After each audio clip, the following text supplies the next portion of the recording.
ছেলেরা যদি মেয়েদের মতো ফাউন্ডেশন মেখে আইলাইনার দিয়ে মাস্কারা দিয়ে বসে থাকে তা তো হচ্ছে না। মেকআপটা বানানোই হয়েছে মেয়েদের জন্য মূলত। মেকআপটা মেয়েদেরই প্রোডাক্ট, তো মেকআপ মেয়েরা করবে না কে করবে? মেকআপ করে মানুষের সৌন্দর্যটা আরেকটু বেশি বৃদ্ধি করার জন্য। তো সবাই যে সুন্দর হইতে, সবাই যে দেখে যেন সবার কাছে সুন্দর লাগে, পারফেক্ট লাগে, অবশ্যই সবাইকে দেখানোর জন্য। প্লাস নিজেকেও যেন নিজের কাছে পরিপাটি লাগে, স্মার্ট লাগে, একটু দেখতে গর্জিয়াস লাগে, গুড লুকিং লাগে। অবশ্যই আল্লাহর সৃষ্টি সবই সুন্দর, মানে আমাদের যে সৌন্দর্যটা আছে সেটাকে আরেকটু বেশি বৃদ্ধি করার জন্য মেকআপটা করা। ছেলেরা ছেলেদের প্রোডাক্ট ইউজ করে, মেয়েরা মেয়েদের প্রোডাক্ট ইউজ করে। এখন ছেলেরা যদি মেয়েদের মতো ফাউন্ডেশন মেখে আইলাইনার দিয়ে মাস্কারা দিয়ে বসে থাকে তা তো হচ্ছে না, তাই না?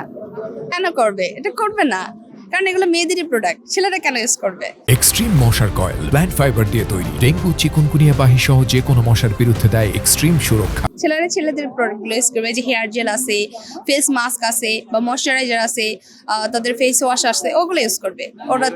এই যে আমি শুরুতেই বললাম আপনাকে যে আমরা সবাই সুন্দর, তবে আমাদের যে সৌন্দর্যটা আছে সেটাকে আরেকটু বেশি বৃদ্ধি করার জন্য, সবার সামনে নিজেকে স্মার্ট লাগার জন্য, মানে সুন্দর লাগার জন্য যতটুকু করা দরকার অবশ্যই।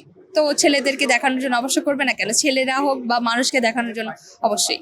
মানে এখানে একদম অনেক কিছু আছে, এখানে ফাউন্ডেশন থেকে শুরু করে আপনার কিনা আছে, কাজল আছে, আইলাইনার আছে, মাস্কারা আছে, মানে টোনার, তারপর serum, moisturiser, night cream, day cream, মানে অনেক কিছু।